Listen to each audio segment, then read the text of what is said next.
तो हेलो बच्चों, कैसे हो आप लोग। आई होप आप सब बढ़िया होंगे और आपकी पढ़ाई लिखाई अच्छे से चल रही होगी। हम एक बार फिर आ गए अपनी ऑनलाइन क्लास लेकर के, और जैसा कि आपने टॉपिक देख ही लिया होगा स्फेरिकल मिरर, तो आप सही है, हम 10th क्लास का टॉपिक पढ़ेंगे स्फेरिकल मिरर। अभी तक उसमें जो हमने पढ़ा है वो रिफ्लेक्शन के बारे में पढ़ा था और थोड़ा सा प्लेन मिरर के बारे में पढ़ा था, लेकिन आज हम पढ़ेंगे स्फेरिकल मिरर के बारे में। ठीक है, तो सबसे पहले तो स्फेरिकल मिरर है क्या। सपोज कीजिए हमारे पास ये एक होलो स्फीयर है। क्या है? Hollow sphere. अब इस होलो स्फीयर को मैंने क्या किया, यहाँ से कट कर लिया। मान लीजिए इतना हिस्सा मैंने इसका कट कर दिया, बाहर निकाल दिया ये इतना हिस्सा। तो बचा क्या? यही तो बचा, सिर्फ मेरे पास इतना हिस्सा ही तो बचा।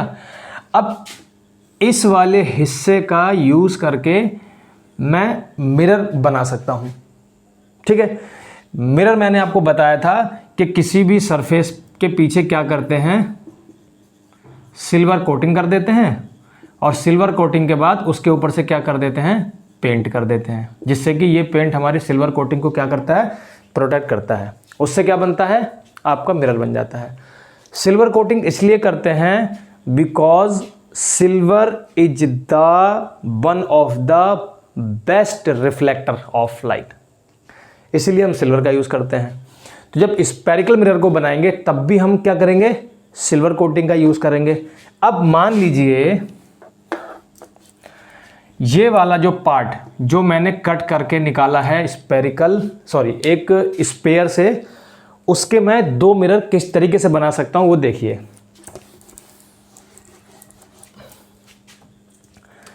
सपोज कीजिए एक बार मैंने इस पार्ट को ऐसे करके रख लिया और एक बार मैंने इस पार्ट को ऐसे करके रख लिया। ठीक है, अब मेरे पास सिल्वर कोटिंग करने के दो ऑप्शन हैं। पहला ऑप्शन ये है कि मैं इधर की साइड सिल्वर कोटिंग कर दूं,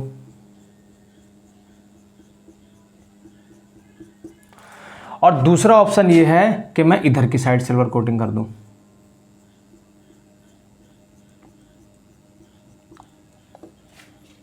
मैंने दो साइड सिल्वर कोटिंग की, एक में इधर की साइड और एक में इधर की साइड। अब सपोज करिए कोई लाइट रेज अगर ऐसे करके आएगी तो वो यहाँ से रिफ्लेक्ट होके किधर भी जा सकती है, वो रिफ्लेक्शन पे डिपेंड कर रहा है। ठीक है, रिफ्लेक्शन किस तरीके से, रेज कैसी आ रही है उस पर डिपेंड कर रहा है। तो रिफ्लेक्ट होके इधर को आएगी, ठीक है, यहाँ वाली रिफ्लेक्ट होके इधर को जाएगी। ठीक है, तो रिफ्लेक्शन कौन से वाले सरफेस से हो रहा है, रिफ्लेक्शन उस सरफेस से हो रहा है जो थोड़ा सा क्या है, बेंट इन है। कैसा है, बेंट इन सरफेस। इसमें दो सरफेस हैं, एक सरफेस है ये वाला और एक सरफेस है ये वाला। इसमें रिफ्लेक्शन किससे हो रहा है, ए सरफेस से रिफ्लेक्शन हो रहा है जो कि बेंट इन है। अच्छा इधर आ जाओ, इसमें भी दो सरफेस हैं, एक सरफेस ए बेंट इन वाले को ए लिया, और जो बाहर की तरफ है बल्गिंग आउट, जिसको बोलते हैं बल्गिंग आउट, बाहर की तरफ निकला हुआ, उसको हम बोलते हैं बी सरफेस। अगर कोई रे आएगी तो वो रिफ्लेक्ट ऐसे करके रिफ्लेक्ट होकर ऐसे निकल जाएगी, या ऐसे रिफ्लेक्ट होकर ऐसे निकल जाएगी। ठीक है, तो इसमें जो रिफ्लेक्शन के लिए जो सरफेस यूज हो रहा है वो कौन सा, जो बाहर की तरफ निकला हुआ है, कौन सा, bulging out, bulging out surface. तो इस वाले में रिफ्लेक्शन जो हो रहा है वो बेंट इन सरफेस से होता है, और इस वाले में जो रिफ्लेक्शन हो रहा है वो बल्गिंग आउट से हो रहा है। जिसमें बेंट इन सरफेस से रिफ्लेक्शन हो रहा है उसको हम बोलते हैं कॉनकेव मिरर, और जिसमें बल्गिंग आउट सरफेस से रिफ्लेक्शन हो रहा है उसको हम बोलते हैं कॉन्वेक्स मिरर। अब जो बेंट इन सरफेस है इसका एक और नाम होता है, इसका दूसरा नाम क्या है, कॉनकेव सरफेस। और जो बल्गिंग आउट सरफेस है इसका एक और नाम होता है जिसको बोलते हैं कॉन्वेक्स सरफेस।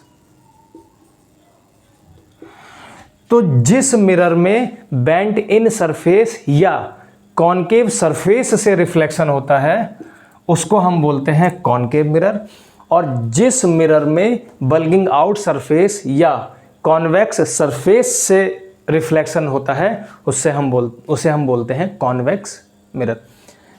सिंपली हम लिख सकते हैं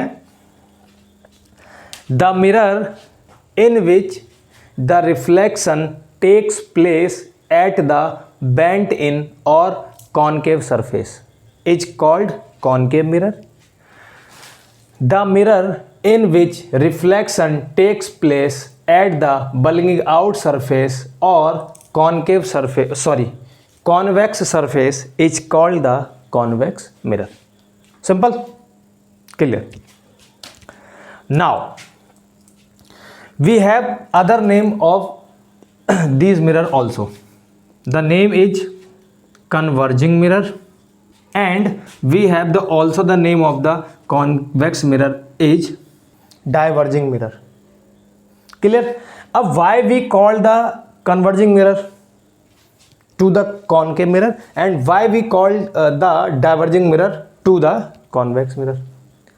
तो इसके भी पर्पस हैं, क्यों कह रहे हैं अभी बताते हैं। देखिए, जैसे कॉनकेव मिरर की बात करें, सपोज करिए एक बीम है जो पैरेलल आ रहा है। देखो, जो सनलाइट से, जो सन से लाइट आएगी या किसी भी कोई भी ल्यूमिनियस ऑब्जेक्ट है जिससे लाइट आती है तो वो पैरेलल बीम ही आता है। सपोज करो कि पैरेलल बीम आ रहा है, ये parallel beam, parallel beam, parallel beam. तो सपोज करो कि ये एक कॉनकेव मिरर है और ये पैरेलल बीम ऑफ लाइट आ रहा है। आफ्टर रिफ्लेक्शन के बाद में ये जितने भी पैरेलल बीम जो आई, जितनी भी पैरेलल रेज आई, ये सारी की सारी आफ्टर रिफ्लेक्शन एक पॉइंट पे क्या होंगी, इकट्ठी हो जाएंगी। और जब ये एक पॉइंट पे इकट्ठी हो जाएंगी तो एक पॉइंट पे इकट्ठा होना मतलब कि पैरेलल बीम ऑफ लाइट को एक पॉइंट की तरफ क्या कर देना, पॉइंट आउट कर देना, एक ही पॉइंट पर क्या कर देना, पॉइंट आउट कर देना। उसको हम बोलते हैं कन्वर्ज हो जाना। लाइट रेज कन्वर्ज हो जाना, इकट्ठी हो जाना, एक ही पॉइंट पर पड़ना जाके। इसीलिए हम इसको क्या बोलते हैं, कन्वर्जिंग मिरर बोलते हैं। क्या बोलते हैं, कन्वर्जिंग मिरर। और सेम चीज है इस वाले के साथ। ये आपका क्या है, कॉन्वेक्स मिरर है। और सपोज करो कि ये पैरेलल बीम ऑफ लाइट आ रहा है,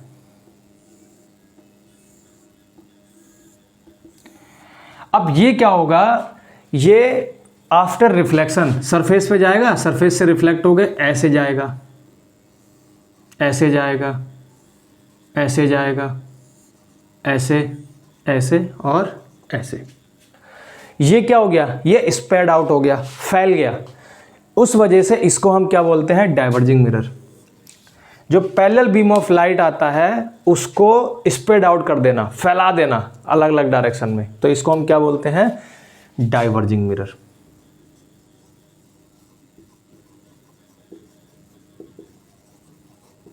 डाइवर्जिंग मिरर।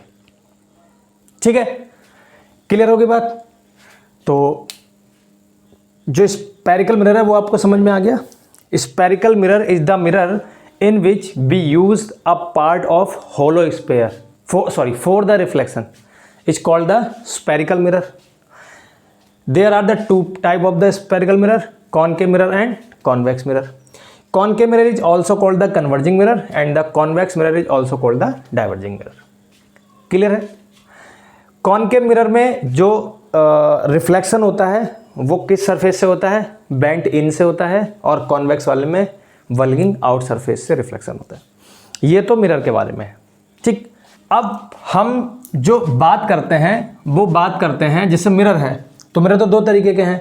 अब दोनों के लिए कुछ सेम चीज़ें हैं जो दोनों में सेम है।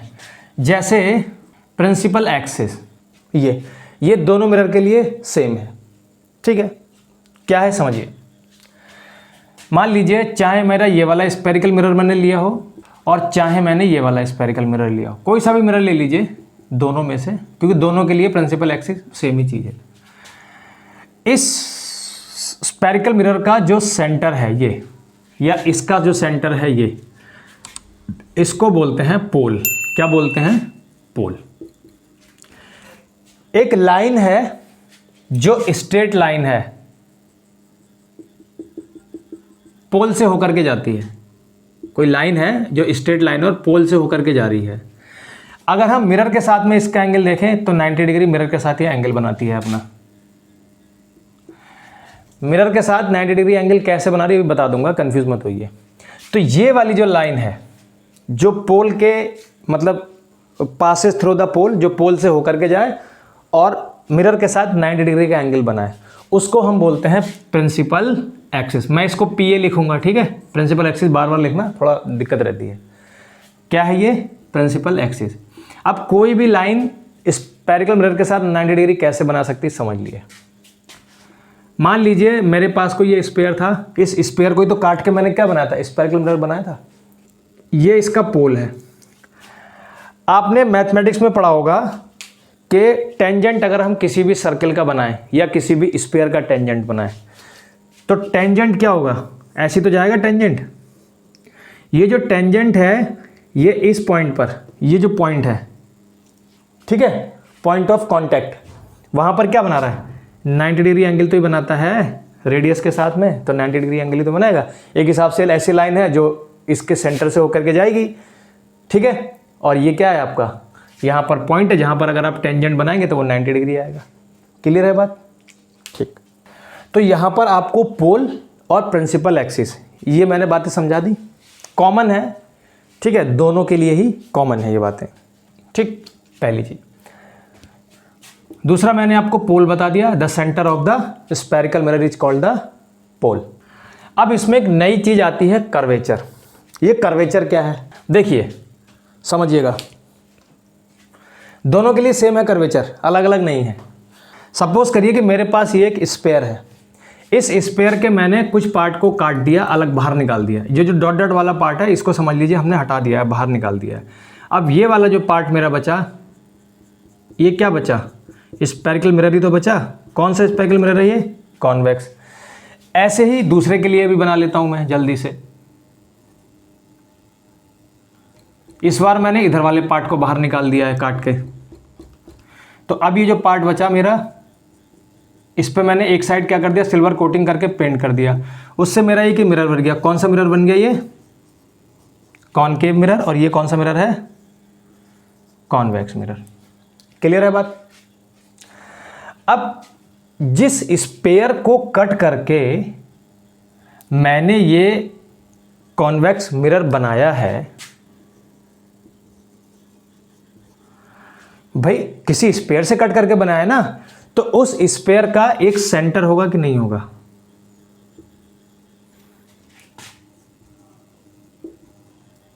सेंटर होगा। इसी सेंटर से अगर मैं कंपास रखूं तो इसी सेंटर से तो ये कर्वेचर बना है, तो ये पूरा क्या है? कर्वेचर है, ठीक है। इसी को मैं क्या बोलता हूं? इस सेंटर को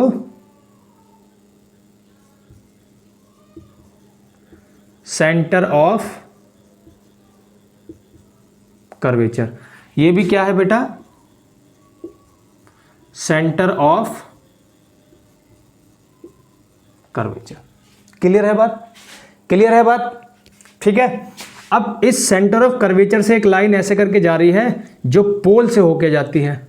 ऐसे इस सेंटर ऑफ कर्वेचर से एक लाइन ऐसे करके जा रही है जो पोल से होकर के जाती है। तो यही लाइन क्या है आपकी? Principal axis. यही लाइन क्या है आपकी? Principal axis. ये क्या है? पोल। ये क्या है? पोल। ठीक है।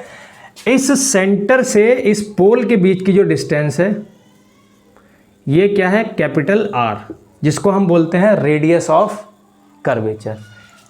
तो आपने क्या सीखा यहां पर? Centre of curvature. उसके बाद में the distance between pole and centre of curvature is called radius of curvature. Clear है बात? Principal axis, pole, centre of curvature, radius of curvature. ठीक है। तो ये सारी जो पॉइंट्स हैं ये इंपॉर्टेंट है। 1 मार्क्स में वो पूछ लेता है, 1 मार्क्स में, 2 मार्क्स में पूछ सकता है। ठीक है। तो मैं इनके बारे में लिख देता हूं। ठीक है। आप इसको बना लीजिएगा और ये फिगर, एक फिगर जरूर बना लीजिएगा, चाहे ये वाली बना लीजिए चाहे ये वाली बना लीजिए। ठीक है। मैं इनको जल्दी से लिख देता हूं। तो यहाँ पे मैंने ये जितनी भी टर्म्स आपको बताई हैं सबके बारे में लिख दिया है। जैसे पहला मैंने लिखा है centre of curvature, the centre of the hollow sphere of glass which the mirror is a part. ठीक है, तो ऐसे होलो स्फीयर का सेंटर जिसका हम एक पार्ट ले रहे हैं मिरर को बनाने में, वो क्या है आपका सेंटर ऑफ कर्वेचर है। होलो स्फीयर का सेंटर है, ठीक है, ध्यान रखना, मिरर का सेंटर नहीं, होलो स्फीयर का सेंटर। सेकंड नंबर पे radius of curvature, the distance between pole and centre of curvature, ठीक है, is called the radius of curvature. Third number पे pole, the centre of the spherical mirror, याद रखिएगा the centre of the spherical mirror होता है pole, और the centre of the hollow sphere which is the mirror a part, क्या होता है वो सेंटर होता है, क्या होता है सेंटर ऑफ कर्वेचर, और पोल अलग चीज होती है। फोर्थ नंबर पे है principal axis, the straight line passing through the centre of curvature and pole is called the principal axis. ठीक है, फिगर मैंने बता दी थी, दोबारा बना देता हूँ जल्दी जल्दी। तो इसमें आपकी सारी चीज़ मेंशन है, जैसे ये आपका है। अच्छा हाँ, एक चीज़ और मैं बताना भूल गया, इसको हम C से डिनोट करेंगे। ठीक है, रेडियस ऑफ कर्वेचर को हम किससे डिनोट करेंगे, R से। तो लिख लेना, it is denoted by R, it is denoted by C, pole is denoted by capital P। ठीक है, पोल हो गया। प्रिंसिपल एक्सिस को हम डिनोट नहीं करते किसी चीज़ से भी। ठीक है, तो ये आपका सेंटर ऑफ कर्वेचर C हो गया, ये आपका पोल हो गया, ये आपकी प्रिंसिपल एक्सिस हो गई, और यहाँ से यहाँ तक आपकी क्या हो गई, capital R, radius of curvature R हो गई। ठीक है, अब इसमें एक चीज़ आती है लास्ट पे, एपरेचर, एपरेचर ऑफ मिरर। देखिए एपरेचर ऑफ मिरर कुछ नहीं होता है, जैसे मान लीजिए आपका जो मिरर है, ठीक है, मिरर तो आपका इतना बड़ा भी हो सकता है, इतना बड़ा भी हो सकता है, इतना बड़ा भी हो सकता है। इस मिरर के जितने पार्ट से, इस मिरर के जितने पार्ट से रिफ्लेक्शन होता है वो इसका एपरेचर होता है। ठीक है, the portion of the spherical mirror which the reflection takes place is called the aperture. अब जैसे यहां पर देखी जाए तो इसका एपरेचर क्या है, इसका एपरेचर ये है। ठीक है, इतने पार्ट से रिफ्लेक्शन हो रहा है ना, तो इसका एपरेचर ये होगा। तो एपरेचर आपको समझ में आ गया, क्लियर हो गई बात। ठीक है, चलिए अब आगे बढ़ते हैं। मैंने अभी तक आपको जितनी भी चीज़ें बताई वो दोनों ही स्पेरिकल मिरर में कॉमन थी, दोनों की सेम डेफिनेशन बनती थी, चाहे कॉनकेव मिरर के लिए ले लो आप, चाहे कॉन्वेक्स मिरर के लिए ले लो। ठीक है, अब इन दोनों मिरर में सबसे पहला जो मिरर हम पढ़ेंगे वो पढ़ेंगे कॉनकेव मिरर। क्या पढ़ेंगे, कॉनकेव मिरर। कॉन्वेक्स को हम बाद में पढ़ेंगे, पहले हम कॉनकेव को डिटेल में पढ़ेंगे, कॉनकेव मिरर को। ठीक है, तो अब मैं यहाँ पर एक फिगर बना रहा हूँ जो कॉनकेव मिरर की है, और आपको मालूम ही है कॉनकेव मिरर की फिगर इस तरीके से बनती है। ठीक है, अब ये पूरा नहीं बनाना है, स्फेरिकल पार्ट पूरा छोड़ देना है, मतलब स्फेरिकल मिरर बनाना है, और स्फेयर वाला पार्ट छोड़ देना है। ये हमारा कॉनकेव मिरर है, ये इसका सेंटर है जो पोल है, इस पर एक लाइन है जो इस तरीके से जा रही है, जो लेंस के मिरर के परपेंडिकुलर है, जिसका नाम है प्रिंसिपल एक्सिस। ये पोल है। अब इस स्फेयर का एक सेंटर होगा जो कि है C, सेंटर ऑफ कर्वेचर। इतनी चीज़ें आपको पता चल गई। अब कॉनकेव मिरर, तो सबसे पहले तो कॉनकेव मिरर के बारे में पूछेगा, तो लिख देंगे a mirror in which the reflection of light takes place from the bent in surface और concave surface is called the concave mirror. ठीक है, पहले बता चुका हूँ, दोबारा एक बार बता दिया। अब सपोज करिए, मतलब बीम ऑफ लाइट है, बहुत सारी लाइट रेज हैं जो पैरेलल आ रही हैं। ठीक है,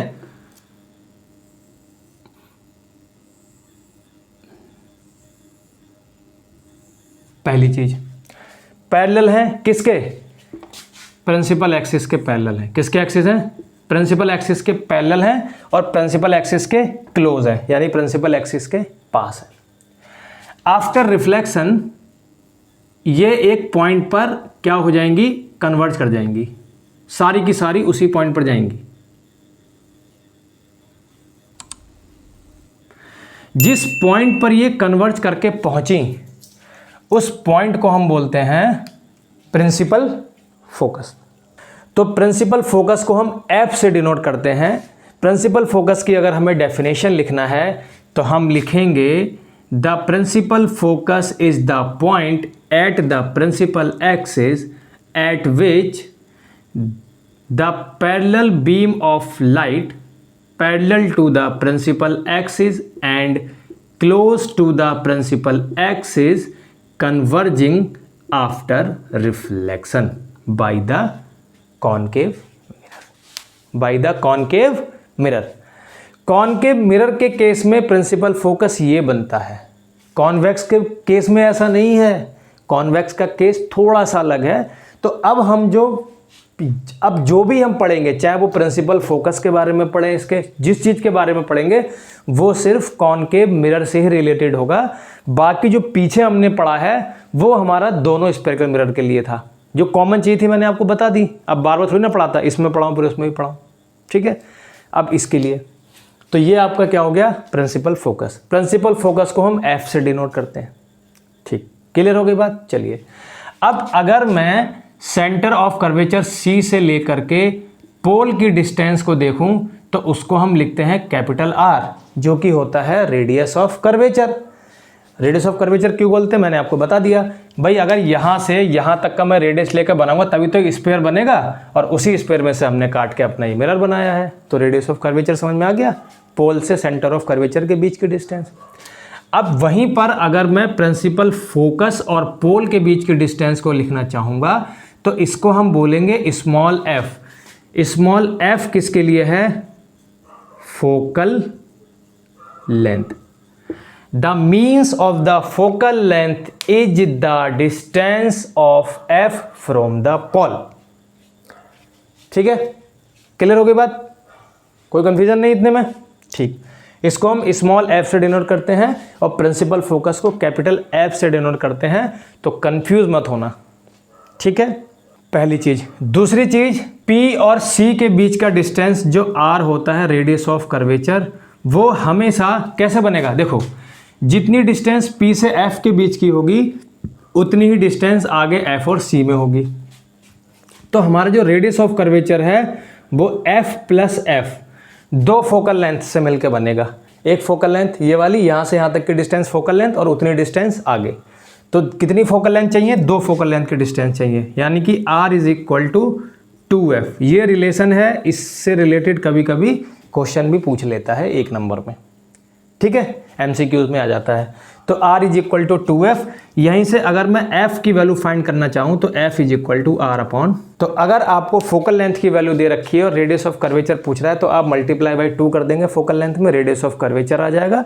और अगर आपको रेडियस ऑफ कर्वेचर की वैल्यू दे रखी है और F पूछ रहा है तो डिवाइडेड बाई 2 कर देंगे रेडियस ऑफ कर्वेचर को, तो आपको क्या मिल जाएगी, फोकल लेंथ मिल जाएगी। क्लियर हो गई इतनी बात। अब मान लीजिए कि मैंने आपको एक कॉनकेव मिरर दे दिया और मैंने आपसे कहा कि इस कॉनकेव मिरर का फोकल लेंथ बताइए, और आपको मैंने कोई इंस्ट्रूमेंट नहीं दिया, आपके पास कोई आइडिया नहीं है कि आप कैसे उसको फाइंड करेंगे, बिना इंस्ट्रूमेंट के फाइंड करना है। तो फाइंड करने का कोई तरीका है अगर, तो आप बताइए, ठीक है। वीडियो को पॉज करके आप अपना तरीका सोच लीजिए, ठीक है। अब मैं बताता हूँ, देखते हैं कितने लोगों का सही और कितने लोगों का गलत होता है। जैसे मान लीजिए मेरे पास, मुझे किसी ने ये क्या दे दिया, एक कॉनकेव मिरर दे दिया, मुझे इसकी फोकस फाइंड करनी है, ठीक है। कैसे फाइंड करूँगा, अच्छा अगर आप इसकी फोकस ऐसे फाइंड करेंगे बिना किसी इंस्ट्रूमेंट के तो वो अप्रॉक्सीमेट होगी, एक्यूरेट नहीं होगी, ठीक है, अप्रॉक्सीमेट होगी, थोड़ी ज़्यादा कम हो सकती है। कैसे होगा समझिए। मान लीजिए आपके पास ये है, ठीक है, आप इसको थोड़ा सा ऐसे करके रखेंगे, थोड़ा सा तिरछा आप इसको फिट कर लीजिए, ठीक है। यहाँ पर कोई भी लाइट सोर्स आप ले सकते हैं, आप कोई बल्ब ले सकते हैं जो बहुत तेज जल रहा हो, या आप सन भी ले सकते हैं। यहाँ से आएगा पैरेलल बीम, क्या आएगा, यहाँ से पैरेलल बीम आएगा, ठीक है, ये पैरेलल बीम आया। ये पैरेलल बीम आफ्टर रिफ्लेक्शन किसी एक पॉइंट पर जाएगा कि नहीं जाएगा, अभी मैंने बताया आफ्टर रिफ्लेक्शन जो कॉनकेव मिरर होता है, जो भी light rays parallel to the principal axis आती हैं वो आफ्टर रिफ्लेक्शन एक पॉइंट फोकस पे जाती हैं। तो अगर मैं इसके लिए प्रिंसिपल एक्सिस बनाऊंगा तो इसके लिए प्रिंसिपल एक्सिस ये बनेगा, क्योंकि प्रिंसिपल एक्सिस और मिरर के बीच में 90 डिग्री का एंगल होना चाहिए। अब ये वाला जो पैरेलल बीम ऑफ लाइट आ रहा है ये अपने आप में तो पैरेलल है आपस में, लेकिन प्रिंसिपल एक्सिस के साथ पैरेलल नहीं है। अब अगर ये प्रिंसिपल एक्सिस के साथ पैरेलल नहीं है तो ये जो रिफ्लेक्शन के बाद जहाँ पे लाइन मिलेंगी वो फोकस पॉइंट तो नहीं होगा, उससे थोड़ा सा इधर उधर हो सकता है, लेकिन हाँ अप्रॉक्सीमेट होगा, फोकस पॉइंट के आसपास ही कहीं होगा। तो अप्रॉक्सीमेट ही इसमें आंसर आएगा। तो ये आफ्टर रिफ्लेक्शन एक पॉइंट पे इकट्ठी हो जाएंगी और यही पॉइंट क्या होगा, अब जैसे ये वैसे तो क्या होना चाहिए, यहीं कहीं पर होना चाहिए, लेकिन ठीक है अप्रॉक्सीमेट है, तो ये आपका क्या आ गया, फोकस। ये कौन से केस में है, जब आपको कोई इंस्ट्रूमेंट नहीं दिया गया, सिर्फ पकड़ा दिया गया कि लूप पकड़ो ये, ठीक है, मिरर पकड़ो और इसका फोकस निकाल के दिखाओ, तो आप इसका फोकस ऐसे करके निकालेंगे, अप्रॉक्सीमेट होगा ये, ठीक है। अब आगे बढ़ते हैं। अब हम जो ये कॉनकेव मिरर पढ़ रहे हैं, इसको पढ़ने का कुछ होना भी चाहिए ना कि हम क्यों पढ़ रहे हैं, फालतू में पढ़ते चले जा रहे हैं, ठीक है। तो हम कॉनकेव मिरर के कुछ एप्लीकेशंस हैं, उन एप्लीकेशंस को समझने के लिए पहले इसके बारे में डिटेल से समझेंगे। जैसे प्लेन मिरर हम पढ़ रहे थे, तो प्लेन मिरर के कुछ एप्लीकेशन थे, कुछ यूजेस थे, इसलिए हमने प्लेन मिरर पढ़ा, उसके बारे में बहुत सारी चीज़ें पढ़ी। ऐसे हम इसके बारे में पढ़ेंगे। अब किसी भी कॉनकेव मिरर से अगर कोई इमेज बनेगी तो वो कैसे बनेगी, भाई ऑब्जेक्ट होगा, ऑब्जेक्ट से कुछ रेज निकलेंगी, वो रेज जाके फॉल होंगी हमारे मिरर सरफेस पे, मिरर सरफेस क्या करेगा, उसको रिफ्लेक्ट कर देगा, रिफ्लेक्ट करने के बाद में वो कहीं ना कहीं किसी पॉइंट पे जाके मिलेंगी, वहीं पे हमारी इमेज बनेगी। अब ये जो रेज ऑब्जेक्ट से निकल रही हैं, तो सबसे पहले तो इन रेज के बारे में पढ़ेंगे कि किसी भी कॉनकेव मिरर से रिफ्लेक्शन के बाद में जो रेज होती हैं वो किस तरीके से जा सकती हैं, किस तरीके से उस पर फॉल हो सकती हैं, आफ्टर रिफ्लेक्शन वो कैसे जाएंगी। तो अगर देखा जाए तो जो रूल हैं, rule for obtaining image by the concave mirror, तो सबसे पहले हमें रूल पता होने चाहिए, तभी हम इमेज को ऑब्टेन कर पाएंगे। अब इसमें एक चीज़ आप ध्यान देना कि अभी मैं जो पढ़ाऊंगा वो रूल हैं और इसके जस्ट बाद में जो पढ़ाऊंगा वो केसेस हैं। तो केसेस अलग हैं और रूल अलग हैं। जैसे फर्स्ट रूल मैं समझा दूंगा, लिख तो आप खुद ही लेंगे, ठीक है। बहुत सारे सोर्स होंगे आपके पास भी, आपका हाई स्कूल है, इस बार 10th है, तो आप भी बुक्स वगैरह होंगी आपके पास, ठीक है, आप उनसे पढ़ेंगे। हाँ, इतनी गारंटी है कि अगर मैं समझा दूंगा और उसके बाद आप उसको बुक से पढ़ लोगे तो आपको जो थ्योरी होगी उसकी वो लिख पाओगे आप। बाकी मैं यहाँ बता ही देता हूँ, अपने मुंह से बताता हूँ, ठीक है। चलिए तो रूल फर्स्ट देखते हैं। रूल फर्स्ट पहले समझ लीजिए। तो जैसे कि मान लीजिए हमारा यहाँ पर कोई कॉनकेव मिरर है, आपको पता ही है ये पोल है, ये सेंटर ऑफ कर्वेचर है और ये इसका फोकस होता है, ठीक है। जो आपको पता चल गया आपको कि जो सेंटर ऑफ कर्वेचर की डिस्टेंस होती है वो r होती है, तो r को अगर हाफ कर देंगे तो वहाँ पे क्या मिलेगा हमें, कैपिटल F, यानी क्या मिलेगा, प्रिंसिपल फोकस मिल जाएगा। अब पहले रूल के अकॉर्डिंग मान लीजिए कोई लाइट रेज है जो parallel to the principal axis है, parallel to the principal axis, इस डायरेक्शन में आ रही है ये। आफ्टर रिफ्लेक्शन ये हमेशा कहाँ से होकर जाएगी, फोकस से ही होकर जाएगी। ये पहला रूल है। क्या है, a ray of light parallel to the principal axis after reflection by the concave mirror always goes through the principal focus. ये पहला रूल है। अब देखिए रूल 2। रूल 2 में क्या है, अगर मान लीजिए कोई रे है, जो रे ऑफ लाइट इस तरीके से आ रही है कि ये फोकस से होकर के गई, फोकस से होकर के गई, तो आफ्टर रिफ्लेक्शन ये क्या होगी, parallel to the principal axis जाएगी। भाई जो लाइट रे प्रिंसिपल एक्सिस के पैरेलल थी वो आफ्टर रिफ्लेक्शन फोकस से होकर के जा रही थी, और जो लाइट रे फोकस से होकर के जा रही है वो आफ्टर रिफ्लेक्शन पैरेलल चली जाएगी।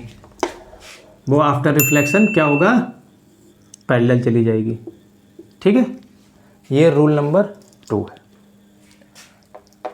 तो क्या लिखेंगे, the light ray passing through the focus of a concave mirror then after reflection it will be parallel to the principal axis.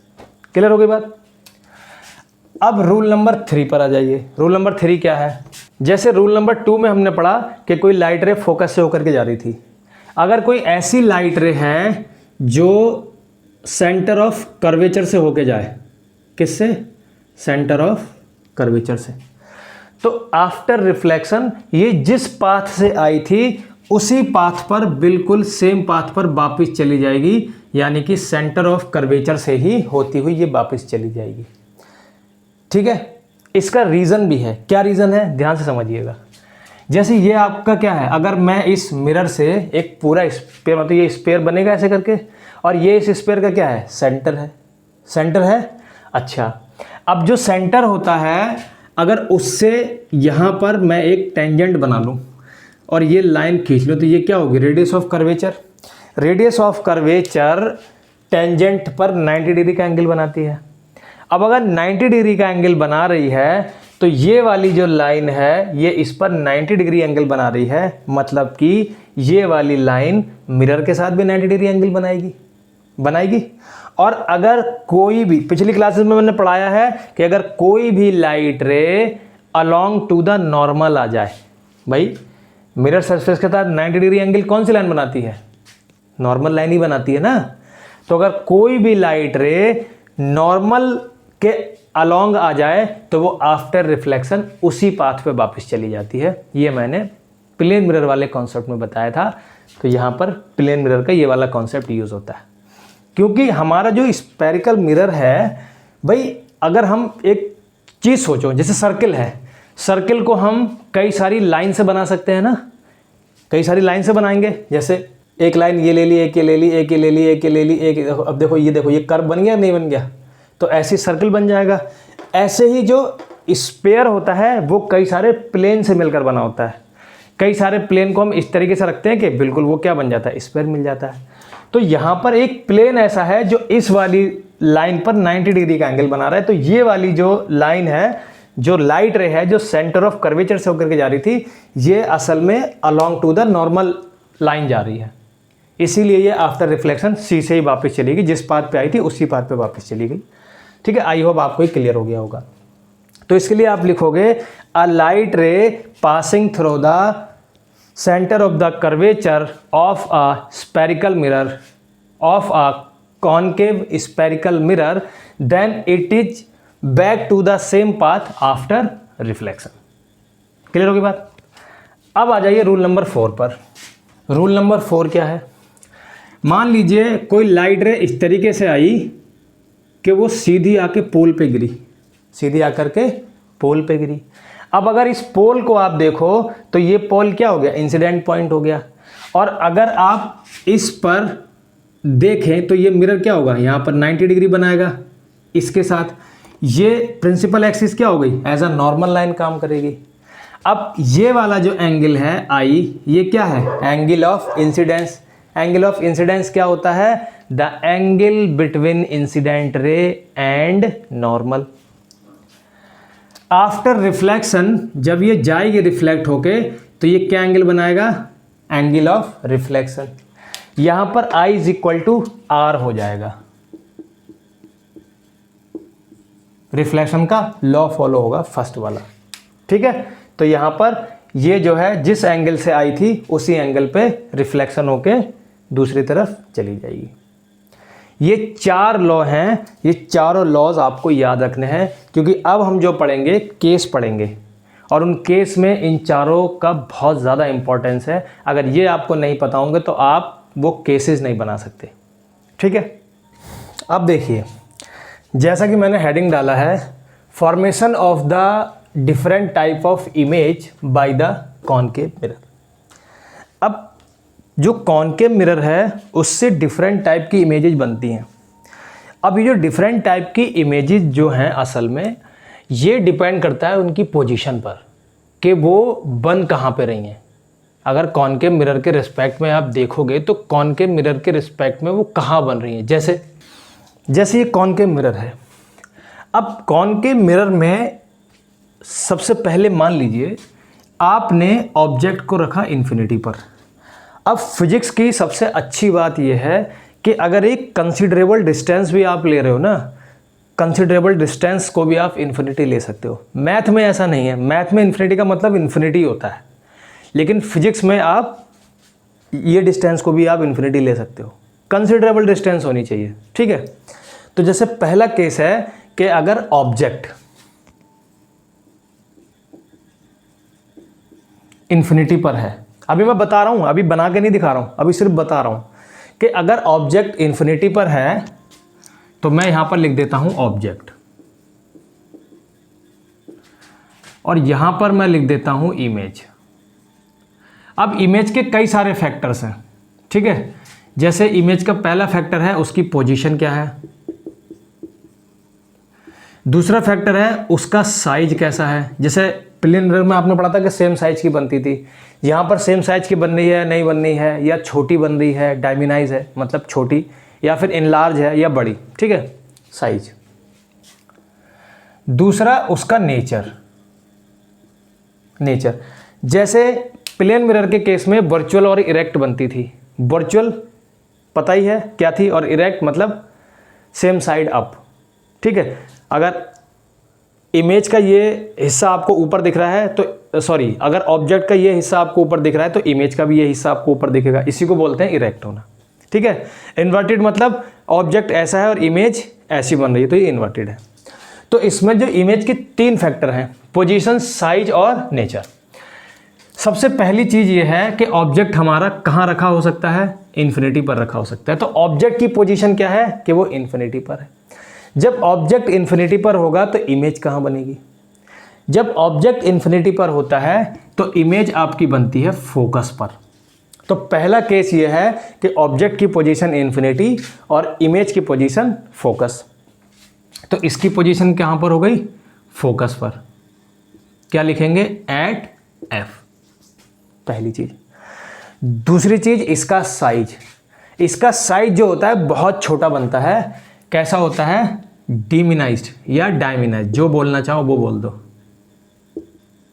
कैसा होता है, डायमिनाइज्ड होता है, ठीक है। नेचर इसका ये रियल होगी और रियल के साथ साथ इन्वर्टेड होगी। पहले आप यही समझो, उसके बाद मैं आपको बना के दिखाऊंगा रे डायग्राम इनके। तो पहला समझ में आ गया केस, इन्फिनिटी, फोकस। अब आ जाइए सेकंड केस पर। अब इन्फिनिटी से थोड़ा आगे बढ़ जाइए तो हम कहाँ पहुँचेंगे, सी के पास, सी से थोड़ा दूरी पर, बियॉन्ड सी। कहाँ पहुँचेंगे, बियॉन्ड सी। तो अब कहाँ पहुँचे हम, बियॉन्ड सी। सी पर नहीं है, सी से पीछे हैं अभी, बियॉन्ड सी है, सी से दूर। अब एक चीज़ ध्यान रखिएगा, आपका जो ऑब्जेक्ट है वो इधर की साइड खिसकेगा, लेफ्ट से राइट। तो आपकी पहली इमेज जो है वो यहाँ बनी है फोकस पर, अब आपकी इमेज इधर की तरफ खिसकेगी। मतलब कि जैसे जैसे आप अपने ऑब्जेक्ट को मिरर के पास ले जाते जाओगे, आपकी इमेज मिरर से दूर खिसकती चली जाएगी।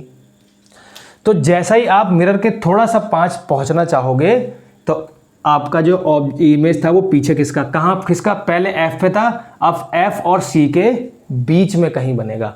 समझिएगा, इन्फिनिटी से छोड़ दो, इन्फिनिटी और एफ, वो सॉरी इन्फिनिटी और सी, इन्फिनिटी और सी, इसके बीच में कहीं भी रखोगे ना अगर आप ऑब्जेक्ट को, तो इमेज आपका सी और एफ के बीच में ही बनेगा।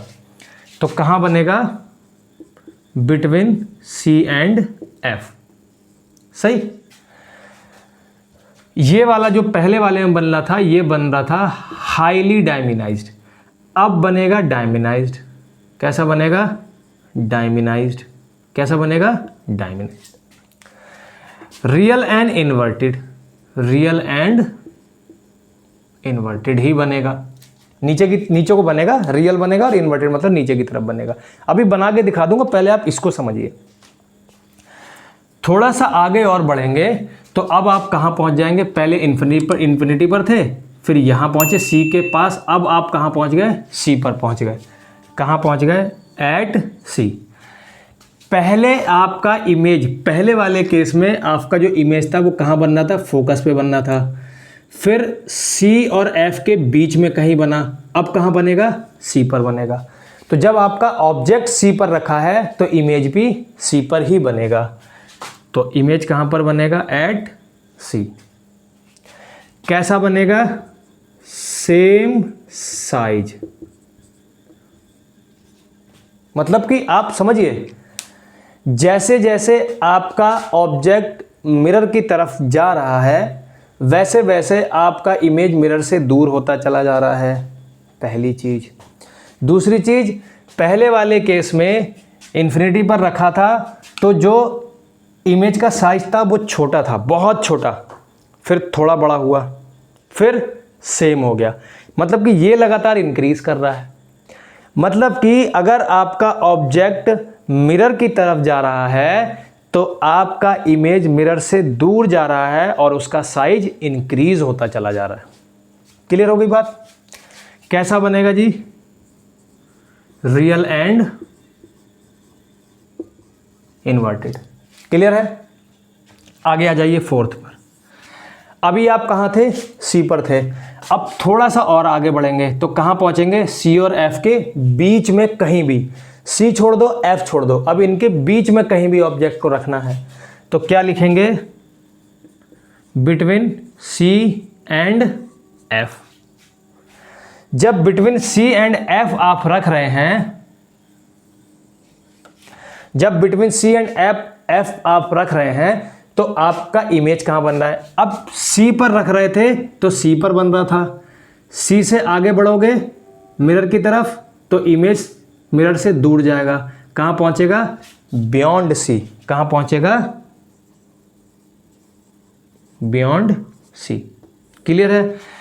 पहले बहुत छोटा था, फिर थोड़ा बड़ा हुआ, फिर सेम साइज का हो गया, अब कैसा हो जाएगा, एनलार्ज। इनलार्ज का मतलब है बड़ा, हमारे ऑब्जेक्ट से बड़ा बनेगा इमेज, इसका मतलब है इनलार्ज। और इसका नेचर क्या होगा, नेचर वही रहेगा, रियल एंड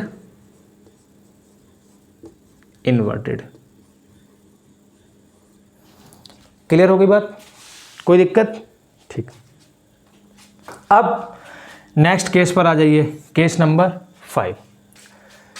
पहले इन्फिनिटी पर थे, फिर आगे बढ़े, बियॉन्ड सी पहुँचे, फिर थोड़ा आगे बढ़े, सी पर पहुँचे, फिर थोड़ा और आगे बढ़े, बिटवीन सी एंड एफ पहुँचे, अब और आगे बढ़ेंगे तो अब कहाँ पहुँचेंगे, फोकस पर। कहाँ पहुँचेंगे, फोकस पर। कहाँ पहुँचेंगे, फोकस पर। तो लिखेंगे एट फोकस, यानी कि एट एफ। जब इन्फिनिटी पर थे तो इमेज यहाँ बन रहा था, जब इन्फिनिटी पर थे तो इमेज यहाँ बन रहा था, थोड़ा आगे बढ़े इमेज यहाँ बनने लगा, और थोड़ा आगे बढ़े तो इमेज उसी पर बनने लगा जहाँ पर ऑब्जेक्ट रखा हुआ था, फिर और थोड़ा आगे बढ़े तो इमेज बियॉन्ड सी बनने लगा, और थोड़ा आगे बढ़ेंगे। देखिए भाई, ऑब्जेक्ट का साइज तो सेम ही रहेगा लेकिन इमेज का साइज चेंज हो रहा है, ठीक है। अब एफ पर पहुँचेंगे, जब इन्फिनिटी पर था तो एफ पर इमेज बन रहा था, अब ऑब्जेक्ट एफ पर है तो इमेज कहाँ बनेगा, इन्फिनिटी पर। कहाँ बनेगा, एट इन्फिनिटी। ये इन्फिनिटी का साइन है। कैसा बनेगा, highly enlarge, highly enlarge. Real and inverted.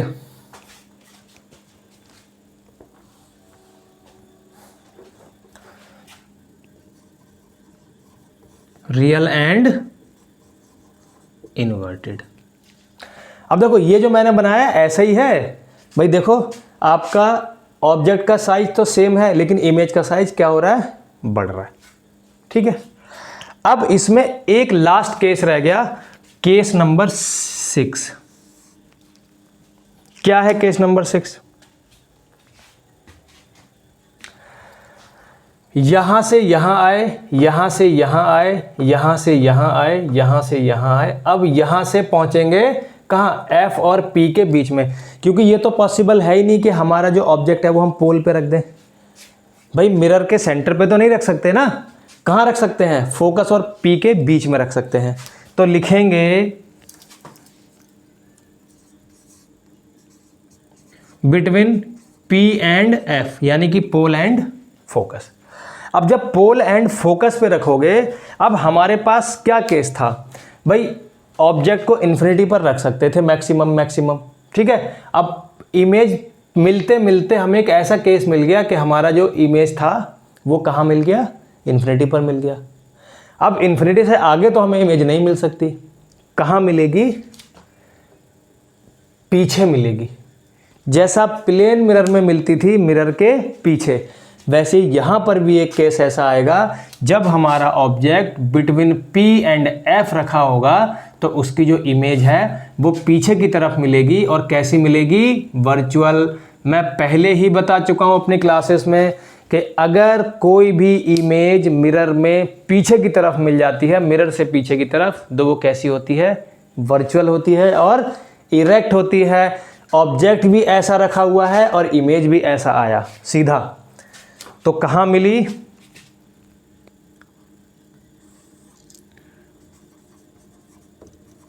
Behind the mirror.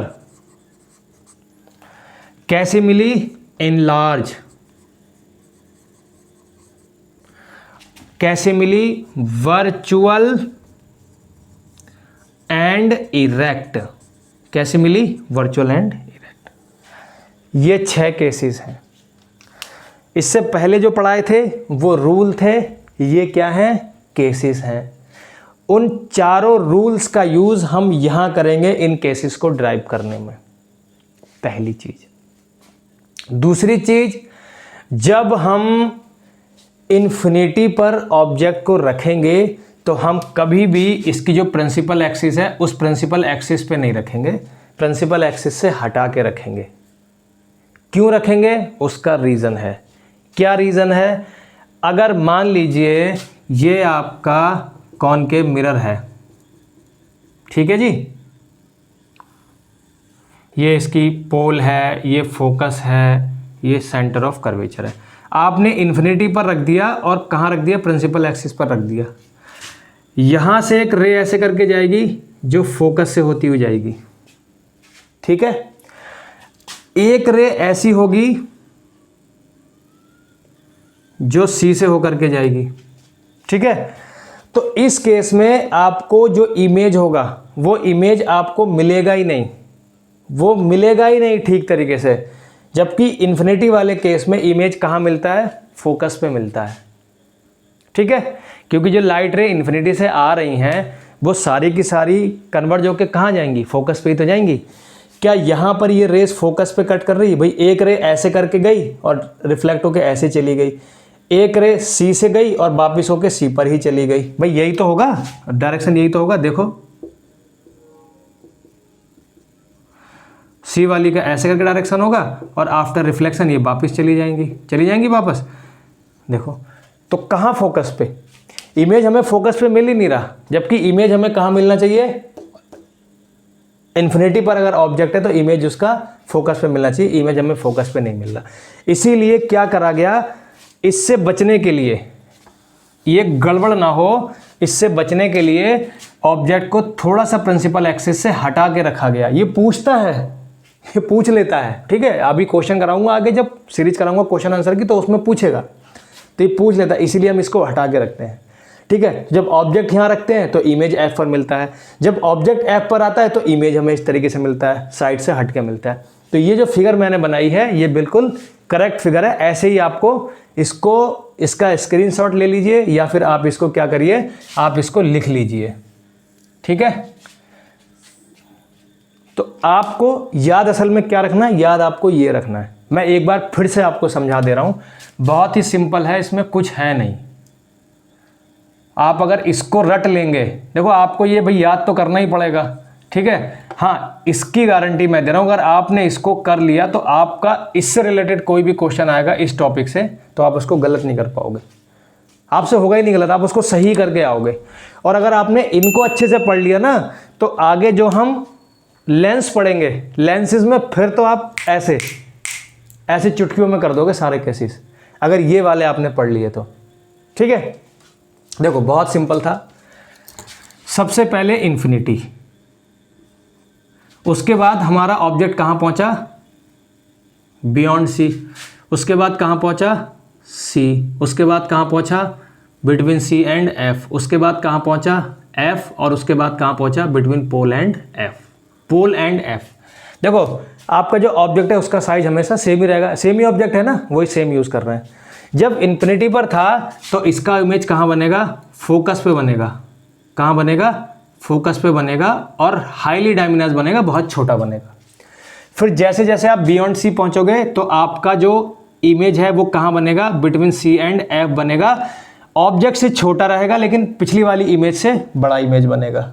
ठीक है, फिर जब आप एट सी पहुँचे तो आपका जो इमेज है वो सेम साइज का बनेगा और सी पर बनेगा, नीचे की तरफ बनेंगे सारे रियल एंड इन्वर्टेड बन रहे हैं ये।